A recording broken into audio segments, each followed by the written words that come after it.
close-quarter battle, edged weapons are a force to be dealt with and to be respected.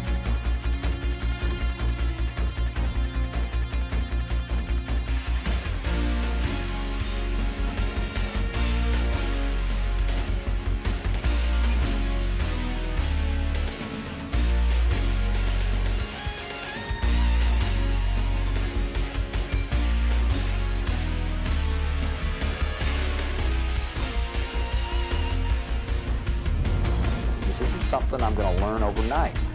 So you have to take and look at a style and say, well, what are these tools that I need, and what fits me best? What kind of style fighter am I?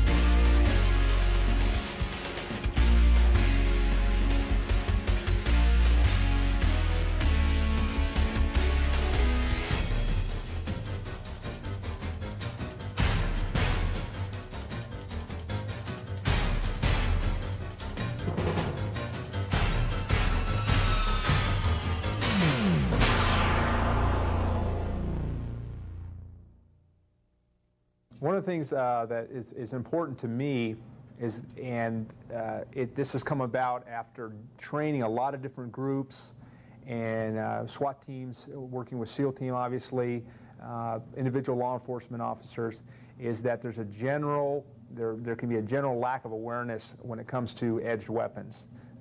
People don't realize how quickly they can be deployed, how damaging they can be, and that they are extremely hazardous. If you task me or any SEAL the mission of develop a knife fighting technique that SEAL team can use, well, you take and you go out there and you look at what SEAL team does.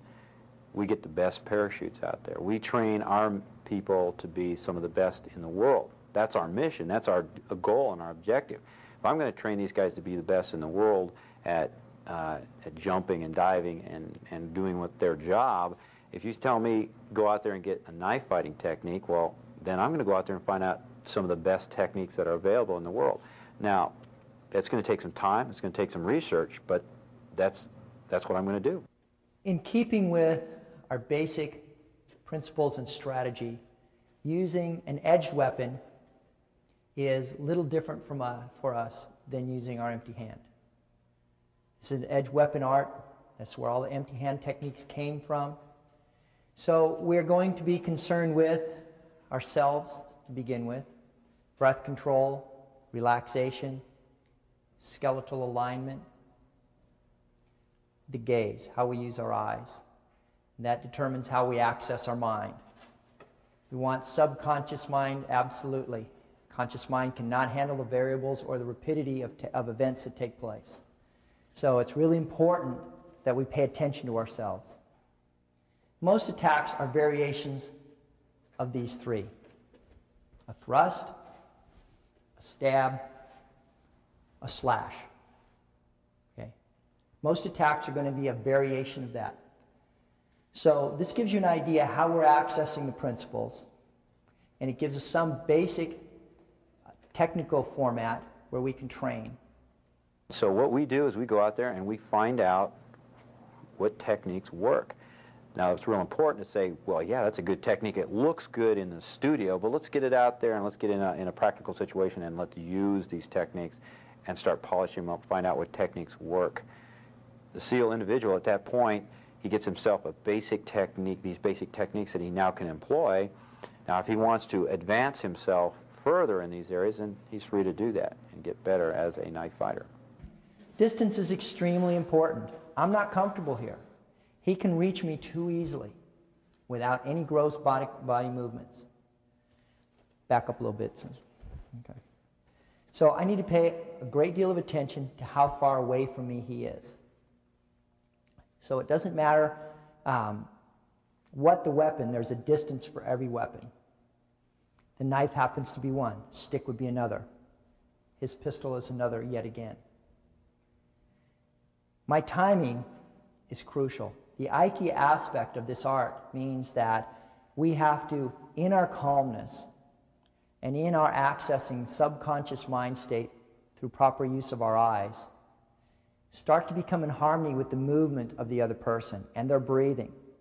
These are things we need to understand and pick up. It's difficult at first, but if you practice that way, you'll start getting a little bit of a feeling for it. The worst thing is to be totally out of harmony with that other individual. His movements seem sudden, they come out of nowhere, you're surprised, you're not out of the way when you need to be out of the way. This is bad when he has an edged weapon, or a stick, or a gun. So I need to be relaxed and calm. I need to understand my distance. I need to keep skeletal relationship in mind at all times. We cannot get out here and concentrate on the weapon to the exclusion of all else, okay? He could strike, he could kick, he could access another weapon, he could stick a finger in my eye, he could grab me by the hair and throw me down. It's bad to get fixated on a weapon. You have to be aware of it, but you have to be aware of it working from the center of him out. The other thing that becomes very difficult, those of you who have seen good Filipino knife fighters most especially, that thing is moving fast. And if you think with your eye you're going to follow that blade movement, I think you're going to be shedding blood. One thing I've learned in the past several years is the effectiveness of a knife or a bladed or edged weapon. As an aggressor, I will use an edged weapon a lot of times, and it's absolutely amazing to me how effective an edged weapon is. One of them is I can conceal the thing. I can just literally be hiding. I can give you the impression that I'm totally harmless. They don't see a gun. They just see me sitting there, and I don't have anything. The problem I have is I can employ that. As soon as you get near me, I know that I can employ that edged weapon on you, and this does a lot of damage. And a lot of times, what's really scary about an edged weapon is I can do silent damage to somebody. I've been in situations where room entries have gone down. I've just been just put myself around the corner, and as that entry goes down, the first people go in the room, they're going into their sectors to cover their sectors. And next thing you know, I've got my security member, and I'm taking him and using an edged weapon against him. He's out of the situation. Well, the problem is nobody heard anything. I've just silently removed this member from that team. Silent, very silent and very deadly. Now I can either access his weapon or continue with that edged weapon and use it against other members that are coming into the room. It's a very effective tool. It scares me how dangerous that edged weapon is in those circumstances. So it's very important for me to study the effectiveness of an edged weapon.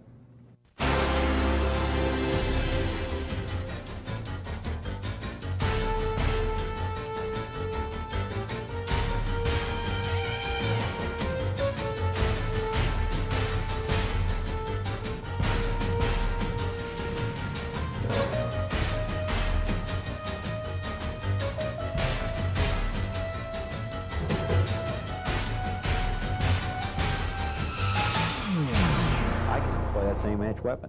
There are times when my gun may be down.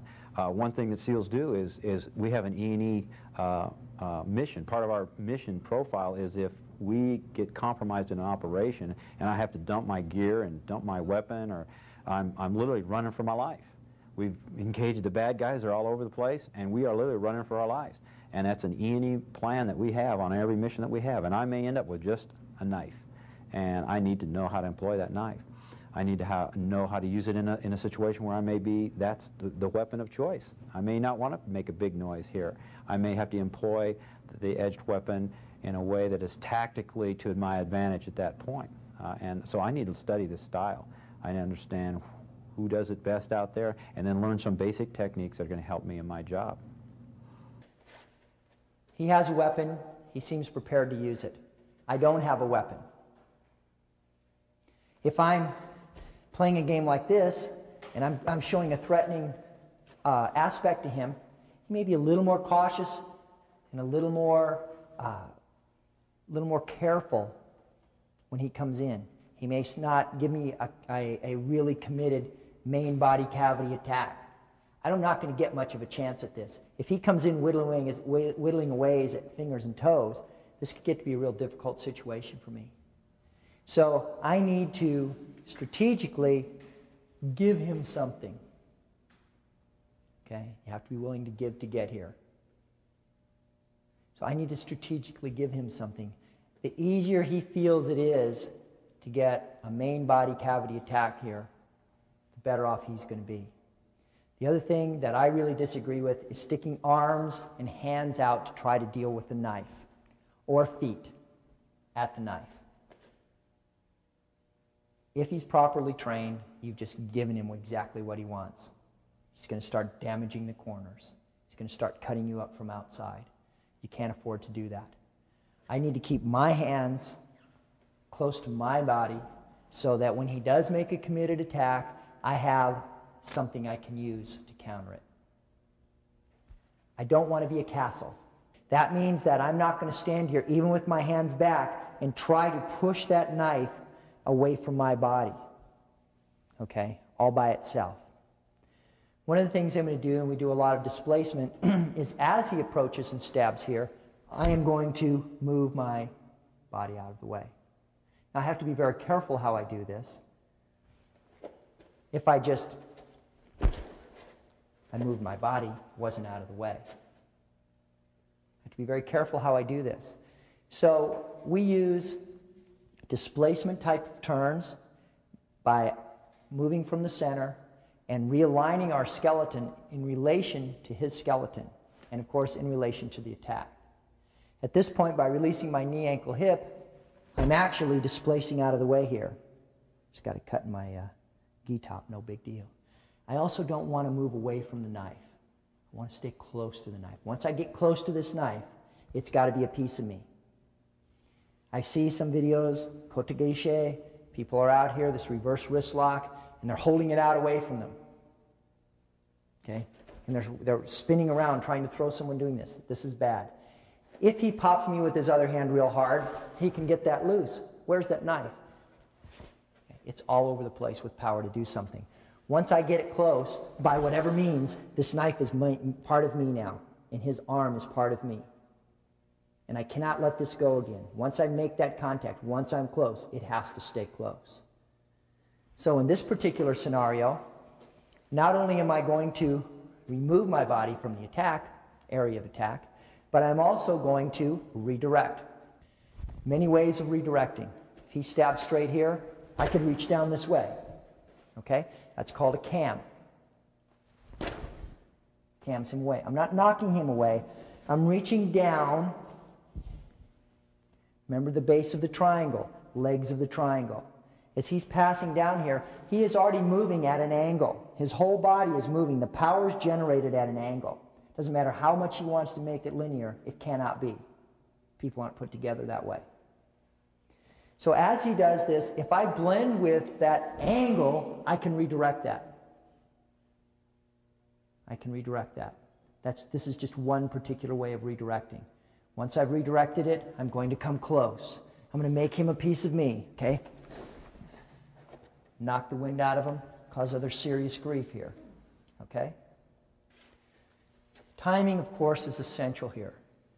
So if I'm going to take this particular strategy, this paradigm at looking at combat, I need to understand that his timing is the defining timing. His attack timing is the defining timing. The first thing I need to do is be in harmony with his movement, his speed, his position. I can lead that, but only after I'm in timing with it. So as he's attacking here, I need to be in timing with that. A little different situation this time. He's connected to me. The knife is secure at this point in time. He's triangulated. Knife's at his throat. His arm is locked. There's no difference between attack and defense. They are the same thing. Our defense is our attack, and our attack is our defense. But we tend to, and the basic principles of this art adhere to, having the other person show their hand first, having them attack first, being a counter puncher. This doesn't mean that you can be defensive. You can't take on a defensive. If you're defensive in a lethal force engagement, the chances of you surviving it are slim. So, in my defense is also my attack. Okay?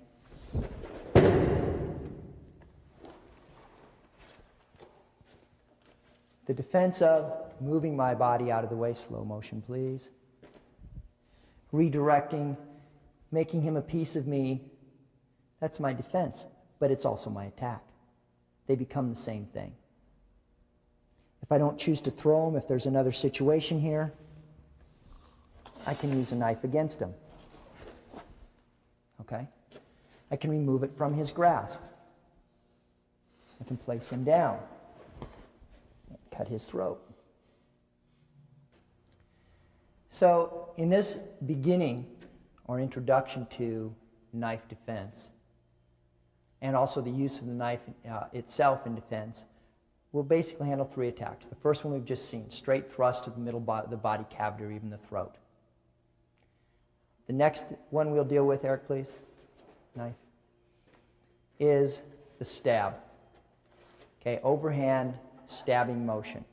Probably one of the most common attacks, especially by unskilled people. A very threatening attack to deal with initially because as he raises it and that knife's presented, mentally it's hard to deal with.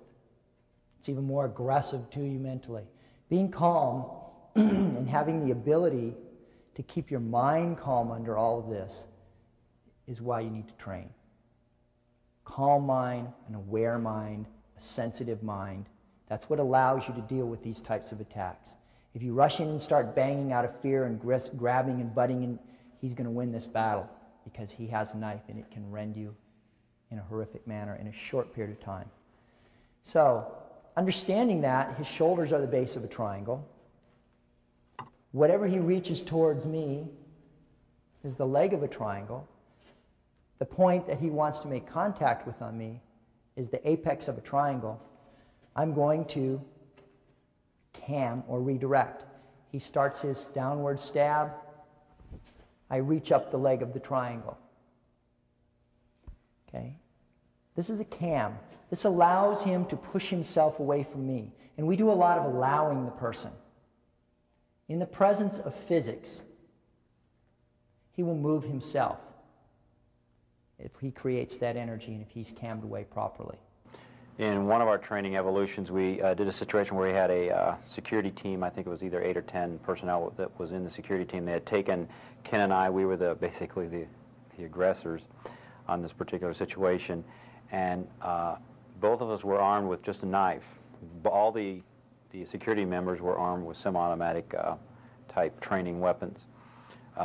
In the engagement, what happened is Ken basically got the focus. He got into a confrontation with one of the security members. In the process, while he was doing that, their focus was now fixed on Ken, which allowed me to start using my edge weapon on my particular individual. Now what happened as the event went down, Ken was involved with one of the security members. He was pulling him in, started using as a shield, but he was also knifing him at the same time.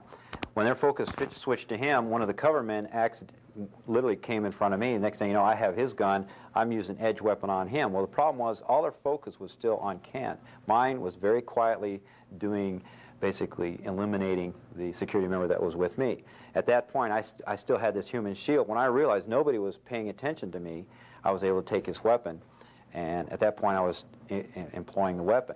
Once I started employing the weapon, all of a sudden, the security members started hearing noise. They started looking at me, and I started moving into the room trying to find cover because now there's members trying to shoot me, which opened the door for Ken.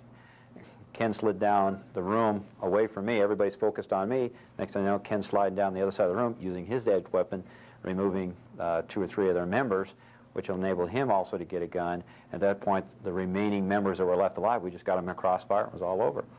And it happened probably in about a 15-second period. So within a 15-second time frame, 10 armed men attacking 2 men with edged weapons were eliminated in about a 15-second period. Simply because they made simple mistakes. Target fixation, mindset. Our mindset was we were just attacking. And all we did is use principles of attack and paying attention to my partner. He was aware of me at all times. I was aware of him at all times. And that's that link that you have that you have with your partner.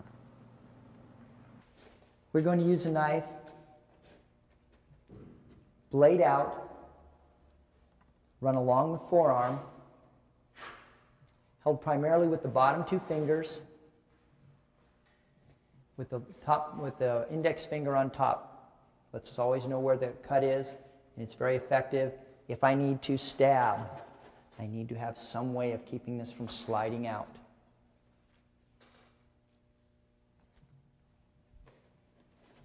Okay. Same situation. Calm, breathing, gaze. Okay. At that point, he has 2 cuts on the arm, 1 cut across the neck, and I still have control of his body. Okay.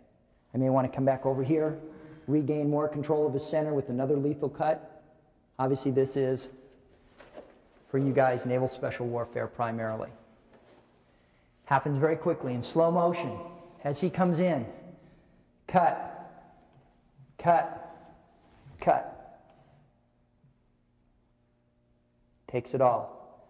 I take the knife, thumb and index finger, I turn it, all the time controlling him. The shock to his system and his arm, my goal here is, once he attacks with that arm, he never gets that arm back, at least not in serviceable condition. So as he's coming in, the redirection also takes his balance. See his balance come forward. Cut, cut, cut. At this point, I could make a choice to throw and also retain his knife. From a slash to the side, slow motion. As he begins to slash, I meet it. Same way I did before. Only instead of 2 hands, he now has a knife cutting just above the elbow is my preference because of the damage that it does and makes the arm more inoperable. I then have a choice of coming back across the top, taking the arm down, controlling him here, stab, cut. Again, moderate speed. Okay, combative situation, this is a good scenario. He cuts, I move away, cut under the arm, back across the throat, stab just behind the clavicle. Lots of goodies down there before you get to the lungs.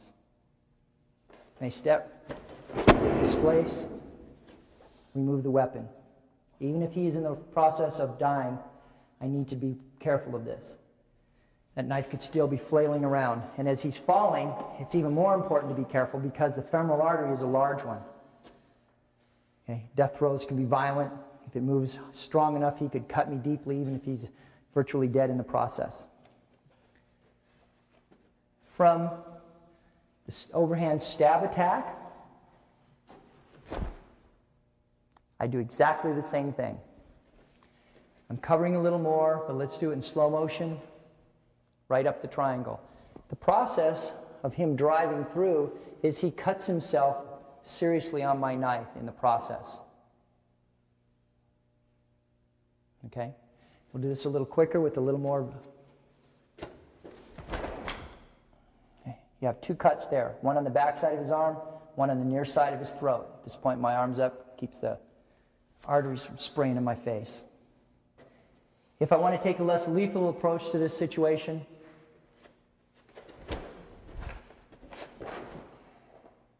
okay, again, I have control. I can armbar, I can dislocate his elbow, I can remove the knife. Okay, I can choke him. The benefits, or the reason why a Naval Special Warfare operator would want to study the principles of knife fighting is that, number one, we carry a knife. There are certain situations where, although rare, a knife would need to be employed. A primary weapon goes down. I would have some kind of long gun. I'm in a close quarter battle situation. That weapon goes down, and I need immediate access to an expedient weapon, and a knife is certainly a lethal weapon, and I can employ that.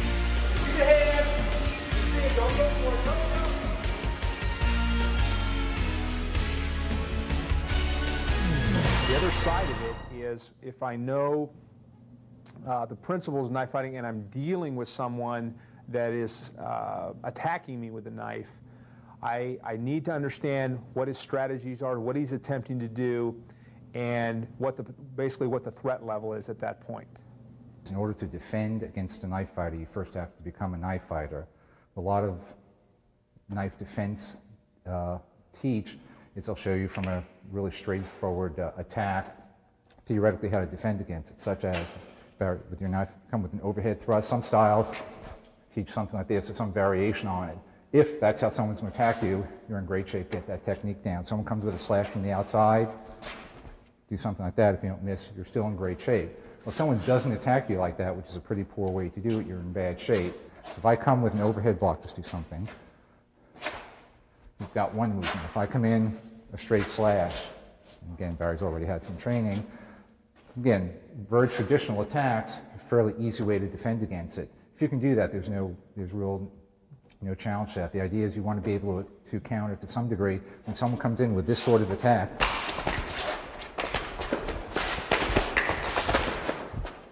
Okay. You want to be able to deal with that. Someone starts coming in with even something of this sort. Okay, the second principle we're going to deal with is remove the fang of the snake.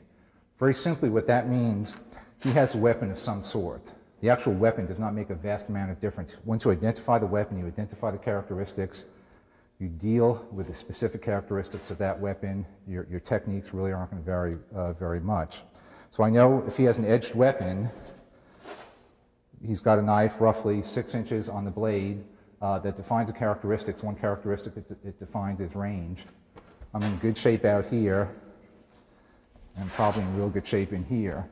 If I stand right in this distance, I'm in trouble. So one characteristic is a distance. I know it's an edged weapon. I don't know if it's single-edged or double-edged. It really doesn't make a lot of difference. As compared to if that was a gun, which we'll deal with a little bit later, slightly different characteristics. Or even if it's an empty hand, I know the range, I know some of the characteristics of an empty hand. It's not going to be a projectile weapon. Whatever the weapon is, I want to remove that weapon from his arsenal very first thing, or as close to the first thing as possible. So again, that's the fang of the snake. You take that fang away. I'll demonstrate that, then we'll try this. He attacks with the knife. My first move is to take that knife away. I do that. My motion is a cutting motion. I'm going for the inside of the arm, which is the primary target. It's soft. There's very little coverings, tendons, or ligaments to cover up the vital parts of the arm. I'm going to cut the arm, take that arm out of the fight as much as possible. I don't need to take it out for a long time. I've got him trapped. I may have cut the flexor muscles on the inside of the arm. I may have cut a radial artery, which will cause him to bleed to unconsciousness in 30 seconds. If the flexor muscles and nerves are cut, he's not going to be able to bend that wrist at all. At this point, I'm only going to need a second, but I've got his targets in the back wide open. I've got targets here open. Angles of attack are very critical. Most people think on two planes, straight vertical plane, and a thrust is either going to be coming straight down. In some cases, well, not that often, it might be coming straight up, or very often straight ahead. It's probably the easiest plane for him to deal with, as Barry was just doing. All he has to do is deflect slightly. The other plane, a horizontal plane, usually about chest high, if I'm coming straight across from either side, there's not a lot of variety. It's fairly easy for him to deal with. As a knife fighter, what you want to learn to attack with and to defend against is multiple angles. So what we'll work with is a basic star pattern where, if you just stand still, as a target, I want to use a horizontal plane. I've got one cut straight across, the vertical plane, go straight down, straight back up. I've got two sides of the X slashing across. I can come back up the straight line. I've got the other side, left side of the X, and a straight thrust. So using just those lines, if using your partner as a training target, just practice, develop your strikes. Now you can vary all of those angles with finer detail. If he has a vest on, obviously cutting across his vest is not going to do any good. If he's, however, is attacking with that arm in some respect, I just bring that angle out or down slightly. It's still the exact same angle, and I take the arm out. Or if my level of force is such that I need to finish this fight and a deadly level of force is justified, I just change my angle slightly and come into the throat. Same thing if I'm going lower, cutting to the center part of the body may not make a lot of sense. I just change my height. The same lines, the femoral artery on the inside of the leg, cause a person to pump out blood loss and possibly lose consciousness anywhere from 15 to 30 seconds if you cut deeply enough. Additional has a psychological factor. of they're trying to move around on a floor covered with blood. We have two basic types of targets. One is a structural or a functional target, and I'm going to define this for you in a little bit. The other are systemic, or sometimes called vascular targets. The systemic or vascular are essentially your blood system or major organ systems of the body. Very often attacking these targets is going to be lethal. Problem with that is, however, I may thrust into the abdominal area, cut the intestines while I'm going in. He's probably going to die of peritonitis or some sort of general systemic infection when his bowels are cut, go into the general system, but he's probably not going to die for a couple of days. That's not going to help me in this fight. I may cut a major vein in some part of the body, and it may take him, a minute or 2 minutes while he's losing blood and losing consciousness. During that minute or two, if he's a superior fighter, I do not want this to be a fair fight. Structural or functional targets, on the other hand, by definition, affect the functioning of the body or the structure of the body immediately. In some respects, are more simplistic and generally require a lower level of force. You can go on to a higher level of force afterwards, but initially require a lower level. Example would be, if he thrusts a knife straight out at me, we talked about before, you want to remove the fang of the snake, take the knife out. Now, one of the things I'm doing, I'm just trying to check the knife. What I'm also doing, expose the arm a little bit more, we've got my first stop or attack was the bones of the wrist. The wrist is composed of small bones. A hard strike with a knife, or I may strike with a knife to stop them, check, smash with the butt of the knife. You can break or damage the bones of the wrist. It's very painful, it's distracting, which is also a big benefit for you, because as he's saying, that hurts an awful lot. That allows you to take the knife out potentially. If you're going to come in with something more lethal, you can do that. What it also does, all the veins, tendons, and ligaments, as well as the nerves of the hand, in order to get to the hand, have to run through the wrist. When I strike the wrist, if I can damage the wrist, I'm also potentially damaging all the nerves, tendons, and ligaments. If I can damage that, I can stop the ability to use that hand entirely. The hand goes limp, or it locks out, or it locks closed. Can't use it any further. Also have the weapons in the other hand. Let's say if I do get a knife thrust, I might have this arm checked. You can still thrust with the other arm or strike with the other arm. Okay, we just went through what the lower arm targets are. I can stop his attack, the bicep. One, there are a fair number of blood vessels going through the bicep. They said that's a vascular or systemic target. That may take him a while to bleed. If I get a deep enough cut or cut off the origin, the anchor point of the muscle, that arm is useless. That arm will drop down. He won't be able to lift it up. Is it lethal? No, but it will stop the use of the arm. If the person kicks at you, some styles of martial arts do, because they don't teach offensive knife fighting, will suggest kicking a knife out. He goes to kick, he's giving me a target. There's no reason I should go to the body. He's giving me the large muscle. Again, if I can get a good cut there, that when I'll let him step down, when he puts weight on that leg, he's going to discover that it's not there. The legs, because they're the largest muscles in the body, have the largest blood flow to them. So when you get a good cut on the leg, you're going to have very strong force of blood pumping out of whatever you've cut. If I cause him to chase me at that point, he's going to fall over from loss of blood before I have to do anything else. So it can be functional. It's also a systemic or vascular attack to the leg. If he tries a kick like that, again, depending upon how my knife is held, I've got the tendons in the back of the knee that cut very easily. I'll gladly trade a kick for one attack with a knife. I can thrust in here, can cut the Achilles tendon, which will destabilize the leg. The popliteal nerves on the outside of the ankle can get cut, and they're heavy bleeders. If he does a front kick or a side kick, I can do the same thing. I'll absorb the kick. I'm going to get the knife cutting some part of his leg. He then loses his ability to stand. He loses his mobility. I can get away from him if I need to, if that's tactically appropriate, or it certainly turns a fight into my favor. You can go to the body, however, if you end up there, if you end up close. The targets in the body generally tend not to be as functional or structural as the extremities we just talked about. If he attacks in some respect, if I end up inside, close, where generally I want to be checking his knife hand, I can thrust in, as I mentioned before, if I go into the abdomen or intestines, he's going to die a day or two later. That doesn't help me. If I go to the liver, kidney, or spleen, and kidneys particularly from behind, whether or not he's going to go into immediate shock is kind of up in the air. He'll probably die from it, from internal bleeding. It doesn't help me a whole lot. I can potentially get into the rib cage. It's very tricky unless you have a very powerful knife, very powerful thrust. The ribs run at generally a 45-degree angle, so you have to come into the right angle. The knife can deflect out. Even if I do get in, if I only get one lung, that lung collapses, may start filling up with blood. He can still operate on a second lung. It doesn't do me a lot of good unless I take both lungs. You can potentially get to the heart from underneath, aiming up to a shoulder. It's probably fairly difficult. There are some major aorta and vena cava blood vessels that run through the body that are not too deep.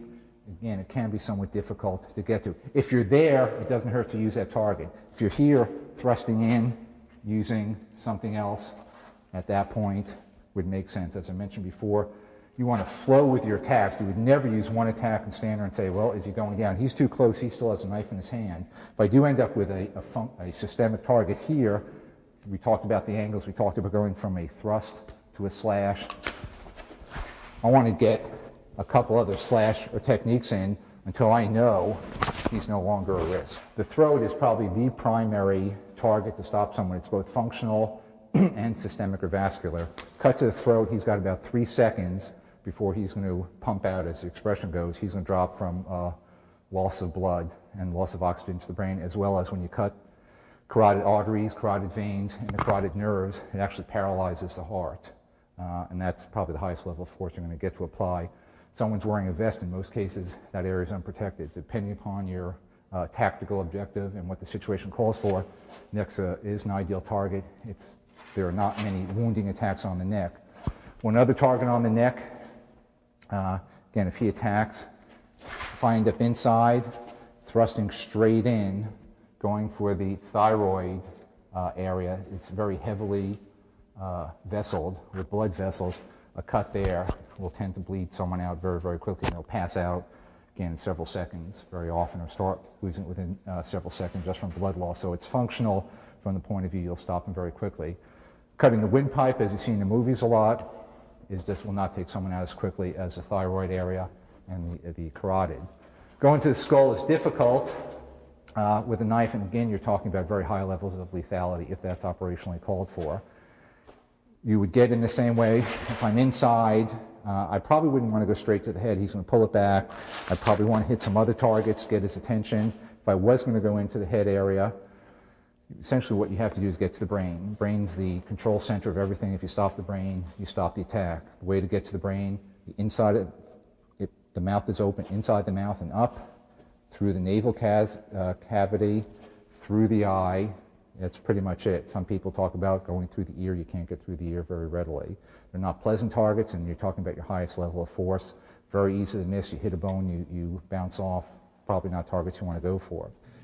One of the important issues of studying knife fighting, it really needs to be understood, is that in order to defend or even deal in an environment where edge weapons could be deployed, I need to understand the strategies of am I going to be defensive, offensive, or offensive, defensive, or am I going to be passive? Am I going to be very aggressive?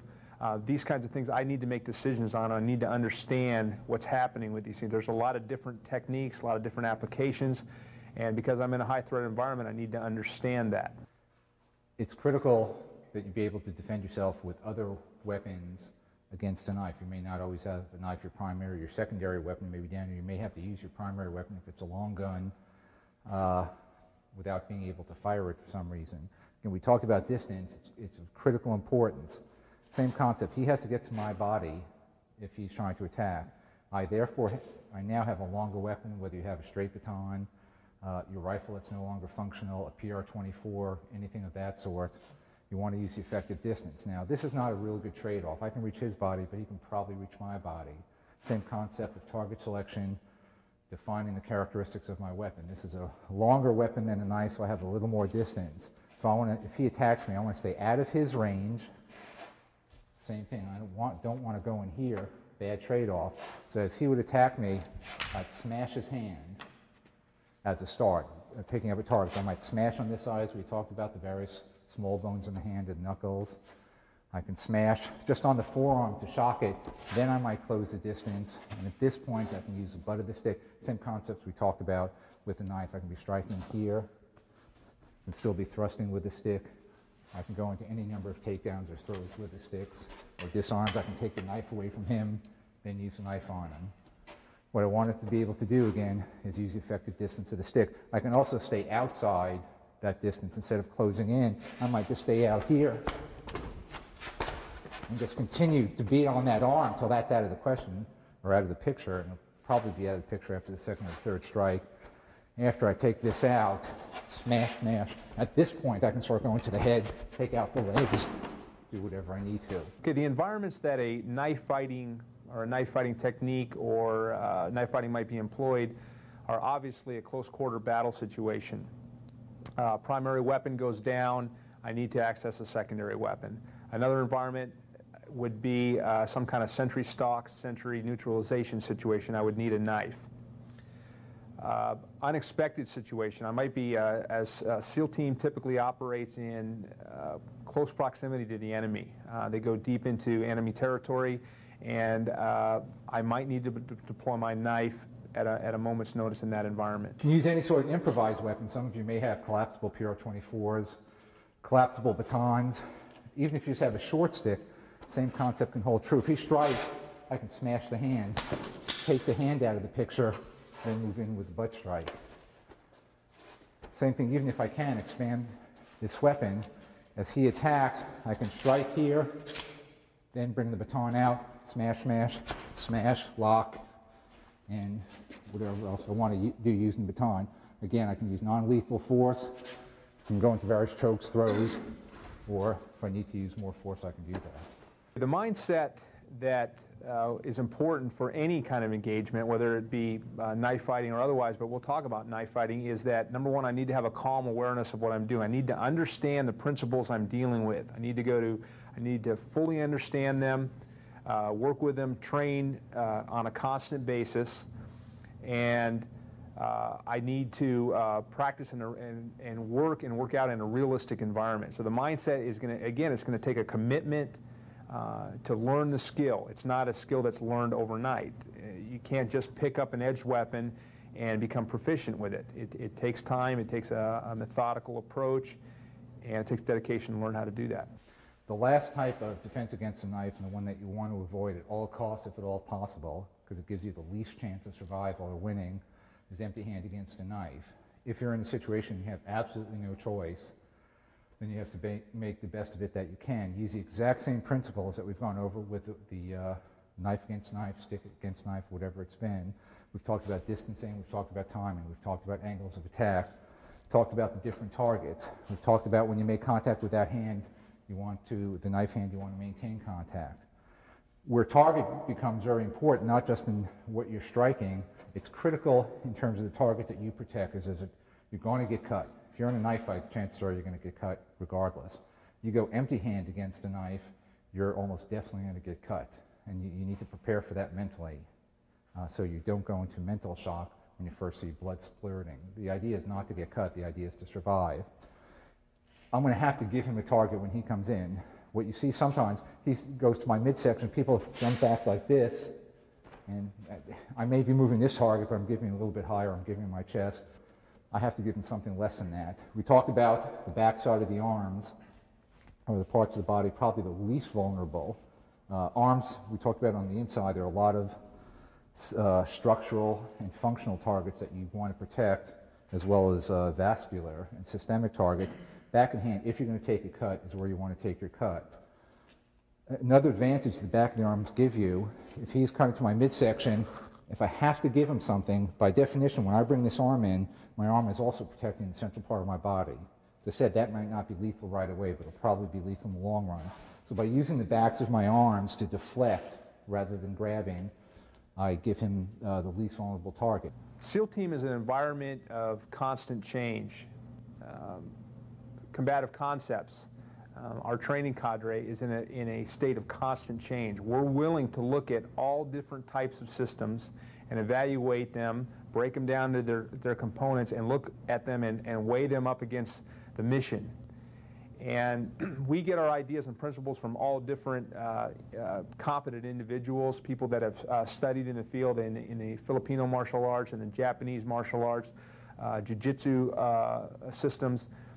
there's many elements that are common, and there's a common threads through many of them in terms of principle.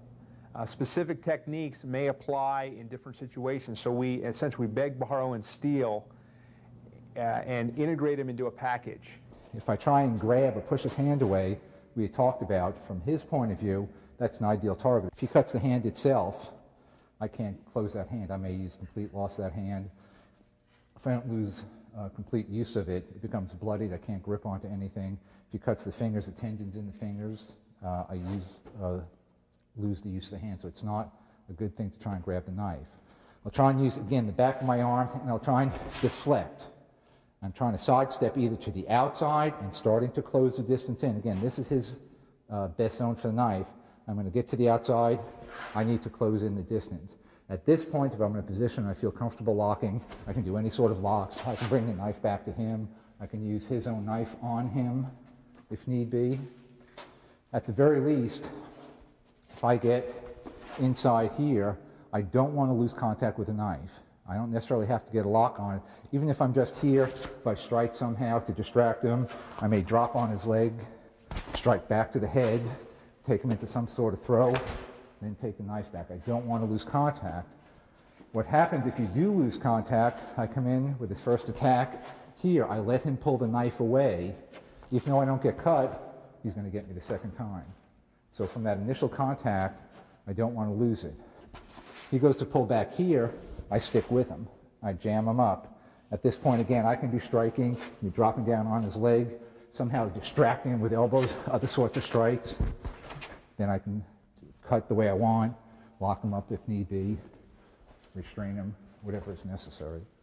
Throughout my experience in training and trying to set up scenarios that are realistic, we often employ the aggressor with edged weapons, training weapons. And it's amazing what you see in there. It's amazing the lack of awareness of the threat in general. We see guys come in with 4, 5, 6 guys all with weapons raised, ready to go. And after analyzing the scenario, it was clear that 2 or 3, sometimes all of them, suffered lethal or serious injuries due to an edged weapon. One individual or 2 individuals in there with edged weapons that had a commitment to use them.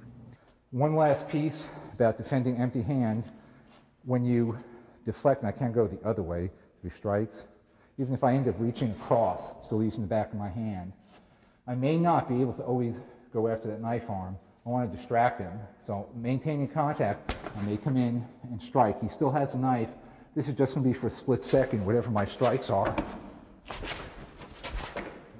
At this point, when he's dazed and damaged, at that point, I might take the knife out, and I'm still trapping his leg.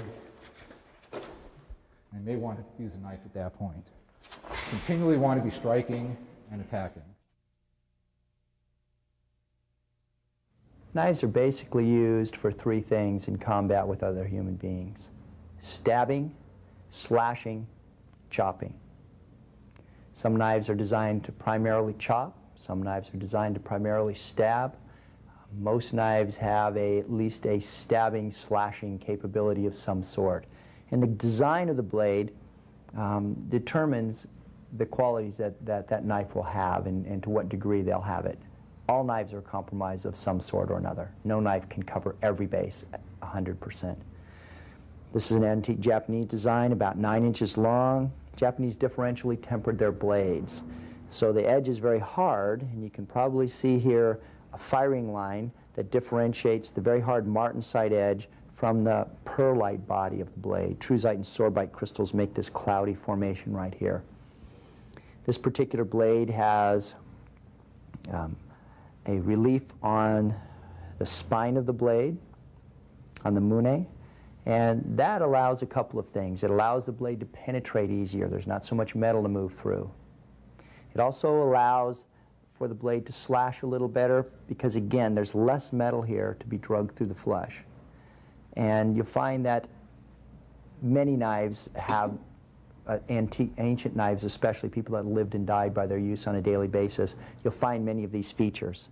I prefer a single-edged knife. Okay, I always know where the edge is. If I apply it along the forearm, which is most frequent for our style, I can apply pressure through the bone of the forearm, put my hips behind it, and know that I'm not going to be cut in return. Okay, this knife by Cold Steel is typical of many modern combat knives. It's a clip point knife. Clip point allows it to penetrate easier. Generally speaking, the point will be pretty much down the middle of the handle. This is a flat ground knife from all the way from the back or spine of the knife. Japanese would call it mune. It's flat ground all the way to the edge, so there's not much resistance here. It gives it a good ability to slash for its size. There's not very much steel in the way to cause resistance. And slashing is very important. Generally, slashes are used more than stabs, and they can be more debilitating than stabs used properly. When we're doing a room entry and there's a need to access the weapon and control or throw somebody, this is where we're holding it most of the time. If we want to turn and stab with it, it's easy to do. This is a larger knife, not generally used by military personnel, but certainly a time-honored design going all the way back to the Vikings and becoming, in many forms, famous from the use of Jim Bowie. It has a clip point again. It has a flat grind, very substantial spine. Really a very, very strong cutting, serviceable blade. Some of them have serrations along the back to help them to cut through everything from the aluminum used in helicopters to thin sheet metal. This also has a clip point. It has a very substantial handle. One of the advantages of a knife like this is the fact that pommel strikes are very effective with this. Some people like the firmness of the grip here. Other people would like to be able to move the knife around a little easier. This one is a little awkward that way, but yet the grip is very secure, hard to lose it. It's become very common in naval special warfare and other military special forces to carry some of the modern combat folders, clip knives. Many makers. This is a Benchmade. It is a very sturdy knife. It has what's become called a Japanese chisel point. This is a very strong cutting point. It's a good slashing, good cutting point. It's a very strong, serviceable folder. May be used as a defense, last resort defense weapon. Has many other uses, especially when cutting away gear, your meal, whatever you might need for a small knife that's not as unwieldy as some of the larger knives that you might carry. This particular folder by Benchmade has a grind that will penetrate quite easily. So its ability to penetrate or stab is pretty good. Blade's relatively thin, and it's a flat grind. Slashing ability is not bad. Again, you understand with a small blade like this, slashing ability is not going to compare to a larger blade. But still, you have some fairly significant slashing ability here and good penetrating ability in this particular blade. It's light, it's easy to carry. One-hand use is relatively easy. I think it's interesting to note on most of the modern combat knives, unlike your dad's K-bar from World War II, the absence of what is misnamed a blood gutter or blood groove. You'll find that there's no benefit to a blood groove for suction created by a stab in a wound. Another interesting thing to me about some of these old wives' tale, which span many continents, if you insert this thing deeply and the muscle spasms around it, you have an extremely sharp edge on one side. It'd be relatively easy to press down and withdraw that knife by cutting its way out. But certainly, there's not enough grip by muscle on a flat edge like this to hold it in to any great degree. You may have to apply a little more pressure depending upon, but a blood groove is not going to allow the blood to flow out and that type of suction created. It's a muscle spasm that causes that, and having grooves in the blade doesn't benefit you at all from that standpoint. This is another Japanese design. It's an unmounted blade, fairly long tanto design. This one is a very good compromise between the three uses of the knife. As you can see, the point will penetrate quite well. Not quite as well as a blade designed specifically for penetration, but quite well. It also slash very well. You see the curve of the blade, see how it moves? Okay, this blade's going to slash very well. It will chop reasonably well also, not quite as well as the Bowie design, but it'll still chop relatively well. So this was a good compromise, okay, again, between the three main uses of an edged weapon. Since the commissioning of the United States Navy SEALs by President Kennedy for the purpose of operations in the Vietnam conflict, Navy SEALs have enjoyed the reputation of being among the best trained combatants in the world. This reputation has been deservedly gained through the highly effective and innovative employment of weapons and tactics wrought from intensive training. In this modern, high-tech world of electronic weapons, computers, and an almost obsessive attention to equipment selection, one must be mindful of potentially falling into the trap of believing all is secure. The foundational operating system, the man himself, must be carefully examined and evaluated. The mind, the body and spirit are inseparable components that must be trained to act in unison when faced with life-threatening situations. In order to maintain peak operational readiness, the Navy SEALs are continually pursuing the most effective strategies, techniques, and training methods available.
Combative Concepts Incorporated is leading the way in dynamic, realistic, and practical weapons and tactics training. Founded by former Naval Special Warfare members David Maynard and Ken Good, Combative Concepts Incorporated offers training in a wide variety of areas, including close quarters battle, high-power rifle and sniper operations, unarmed and knife combat.